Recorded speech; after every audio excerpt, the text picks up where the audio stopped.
ইউরোলজিক সমস্যার মধ্যে অনেকগুলা সমস্যা, যেমন ঘন ঘন পেশাব হওয়া, পেশাবে অনেক জ্বালা পোড়া, দুর্গন্ধযুক্ত পেশাব আসা, তারপরে পেশাব করতে যে বাধা পাওয়া, দিনের একটা নির্দিষ্ট সময়ে পেশাব আসা, রাতের একটা নির্দিষ্ট সময় পেশাব আসা, এবং রাতে ঘুম থেকে কয়েকবার উঠে যাওয়া, পেশাব করার পর মনে হয় যে আবার পেশাব আসা, পেশাবে প্রচুর জ্বালা পোড়া, প্রস্রাবের সাথে রক্ত যাওয়া, এবং অনেকে এসে বলে যে কমে যে কিট কিট করে কামড়ায়। শুরুতে জানতে চাচ্ছি ইউরোলজিক্যাল কি সমস্যা নিয়ে পেশেন্টগুলো সাধারণত আপনাদের কাছে উপস্থিত হন?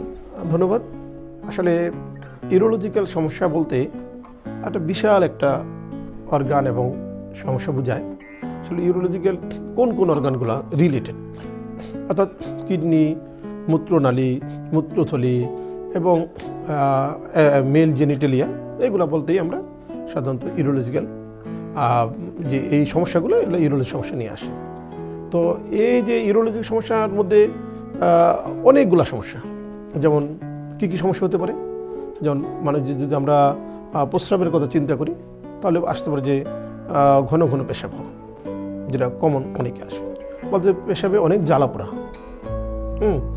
দুর্গন্ধযুক্ত পেশাব আসা, তারপরে পেশাব করতে যে বাধা পাওয়া, তারপর হচ্ছে দিনের একটা নির্দিষ্ট সময়ে পেশাব আসা, রাতের একটা নির্দিষ্ট সময় পেশাব আসা, এবং রাতে ঘুম থেকে কয়েকবার উঠে যাওয়া, পেশাব করার পর মনে হয় যে আবার পেশাব আসা, পেশাবে প্রচুর জ্বালা পোড়া, প্রস্রাবের সাথে রক্ত যাওয়া, খুবই কমন সমস্যা, রক্ত যাওয়া, এবং অনেকে এসে বলে যে কমে যে কিট কিট করে কামড়ায়।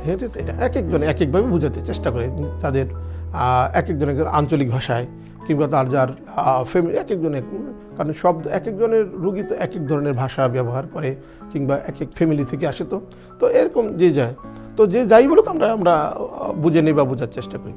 এটা প্রথম। তারপর আসে একটা ব্যথা নিয়ে আসতে পারে, এই যে কিডনি, মূত্র এই রাস্তাটায় ব্যথা নিয়ে আসতে পারে, কোনো ফুলা বা টিউমার জাতীয় কিছু নিয়ে আসতে পারে, জ্বর নিয়ে আসতে পারে, সমস্ত শরীর ফুলে যাওয়া নিয়ে আসতে পারে, দেখা গেল কোনো কারণে পেশাব আটকে গেল বা বন্ধ হয়ে গেল, প্রচণ্ড পেইন নিয়ে আসতে পারে, তলপেট ফুলে আসতে পারে, আবার অনেক সময় যে ছোটো বাচ্চারা অন্ডকোষে আঘাতপ্রাপ্ত হয়ে আসতে পারে, তারপরে দেখা গেল যে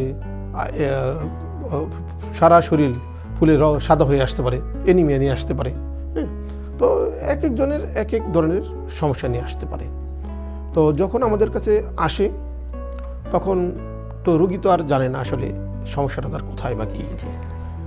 তো আমরা রুগীদের সাথে কথাবার্তা বললে সমস্যাগুলো বের হয়ে আসে। প্রত্যেকটা সমস্যারই যদি আমরা ভিন্ন ভিন্নভাবে ব্যাখ্যা করি বা ভিন্ন ভিন্নভাবে শুনি, তাহলে রোগগুলো আমাদের কাছে ধরা পড়ে। তো এক একটা রোগ তো এক একজনের এক এক রকম সমস্যা, এক একজন এক এক রকমের রোগ নিয়ে আসে।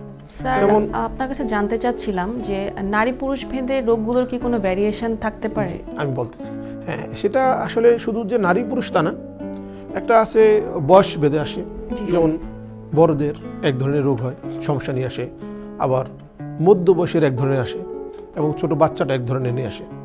পুরুষদের এক ধরনের সমস্যা হয়, মেয়েদের এক ধরনের সমস্যা। আমাদের সে ছোট বড়, তারপরে পুরুষ মহিলা সবারই আবার এক ধরনের সমস্যা হয়। আমাদের সে কিছু রোগ যাদের অন্য যাদের রোগ থাকে, যেমন যাদের প্রেশার থাকে কিংবা ডায়াবেটিস থাকে, তারা এক একটা সমস্যা নিয়ে আসে। অনেক আছে যে কিডনি ফেলিওরের রোগী থাকে, অনেকে আছে যে প্রেগনেন্ট লেডি থাকে, তারা আবার এক ধরনের সমস্যা নিয়ে আসে। অর্থাৎ একজনের সাথে আরেকজনে মেলানো কঠিন হয়ে পড়ে এবং মিলে না। অর্থাৎ প্রত্যেকটা রোগীরই কিছু না কিছু ইন্ডিভিজুয়াল সমস্যা থাকে। তো এই সমস্যাগুলো যখন আমরা ইন্ডিভিজুয়ালি কথা বলি তখন ক্লিয়ার হয়ে যায়। আর আপনি যেটা বলছে নারী পুরুষ, কিছু রোগ আছে যেমন মেয়েদেরই হয়, আবার কিছু রোগ আছে যে পুরুষেরই হয়। যেমন যদি আমরা প্রোস্টেটের কথা বলি, তো ফিমেলদের তো আর প্রোস্টেট নাই, তো এই যে প্রোস্টেটের যে সিমটম, এটা কিন্তু পুরুষদেরই হয়ে আসে। প্রোস্টেটের কিছু কিছু স্পেসিফিক সিমটম আছে, এবং কিছু কিছু যেমন মেয়েদের, যেমন ইউটিআই যদি বলি, মেয়েদের সাধারণত ইউরিনারি ট্র্যাক্ট ইনফেকশনটা বেশি হয়ে থাকে। অর্থাৎ যে এক একজনের, আবার দেখা গেছে বয়স্কদের এক ধরনের রোগ হয়, যেমন বিশেষ করে যে ক্যান্সারগুলা সাধারণত বয়স্কদের বেশি হয়। আবার কিছু ক্যান্সার আছে যে জন্মগত, সেটা আবার ছোট বয়সে হয়। অর্থাৎ এক একজনের এক এক রকম ভেরিয়েশনে আমাদের কাছে আসে। তো আমরা যখন আমাদের কাছে আসি তখন আমরা ওনাদের সাথে কথাবার্তা বললে বা কথাবার্তা বলতে যেটা হচ্ছে ডিটেলস হিস্ট্রি, আসলে হিস্ট্রির কোনো বিকল্প নেই। আমাদের রোগীদের সাথে কথা বলতে হবে, রোগীদেরকে সময় দিতে হবে। আমরা যত বেশি সময় দেবো রোগীদের সাথে যত বেশি কথা বলবো তত রোগ ডায়াগনোসিসটা তত সহজ হবে এবং তত একুরেট হবে, এবং রোগীর চিকিৎসাটা তত ভালো হবে এবং পেশেন্ট স্যাটিসফ্যাকশন তত বেশি হবে। এরপরে আপনার কাছে জানতে চাচ্ছি যে সিজনাল ভ্যারিয়েশনে ইউরোলজিক্যাল ডিসঅর্ডারগুলোর কি কোনো ভেদাভেদ থাকতে পারে? আসলে সিজনাল ভেরিয়েশনে তো অবশ্যই হয়। আমি যেটা বলতেছিলাম যে সিজনাল ভেরিয়েশনে হয়, যেমন তারপর পরিবেশগত ভেরিয়েশনে হয়। হ্যাঁ, যেমন এক একজনের একই, যেমন যারা দেখা গেছে গরমের সময় এক ধরনের রোগবালাই বেশি হয়, আবার শীতের সময় এক ধরনের রোগ। যারা যেমন গরম প্রধান দেশে, যেসব দেশ সাধারণত হট, যদি বেশি গরম থাকে, কিংবা যারা রোদ্রে কাজ করে, যাদের বেশি সোয়েটিং হয়, তাদের দেখা গেছে যে এই স্টোনের রেনাল স্টোনের ইয়েটা বেশি হয়। কারণ কি, তারা পানি পরিমাণে যাই খাক তাদের ইউরিন প্রোডাকশনের পরিমাণ কম হয়, যার ফলে তারা সবসময় একটা ডিহাইড্রেট পরিবেশের মধ্যে থাকে। সেই ক্ষেত্রে দেখা যায় কি তাদের সাধারণত স্টোনের বেশি হয়। তারপর দেখা যাচ্ছে দীর্ঘদিন যাবৎ যারা একটা পরিবেশের মধ্যে থাকে, যেমন বদ্ধ ঘরের মধ্যে থাকে, এসির মধ্যে থাকে, তাদের দেখা গেছে যে ওই ঘন ঘন পেশাব হওয়ার প্রবণতা বেশি দেখা যায়। আবার অনেক আছে যে দেখা যায় যে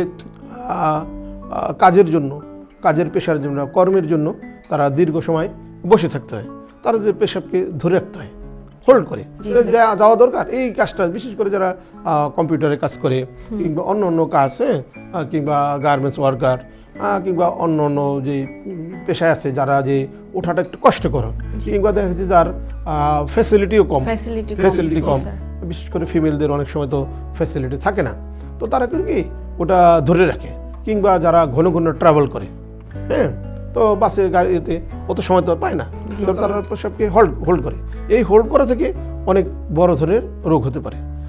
কি হতে পারে, যেমন পেশাবে ইনফেকশন হতে পারে। কারণ কি, আপনি ধরে রাখলেন কোনো কিছু, যদি কোনো একটা বদ্ধ জায়গাতে থাকে তাহলে সেখানে জীবাণু জন্মগ্রহণ করে।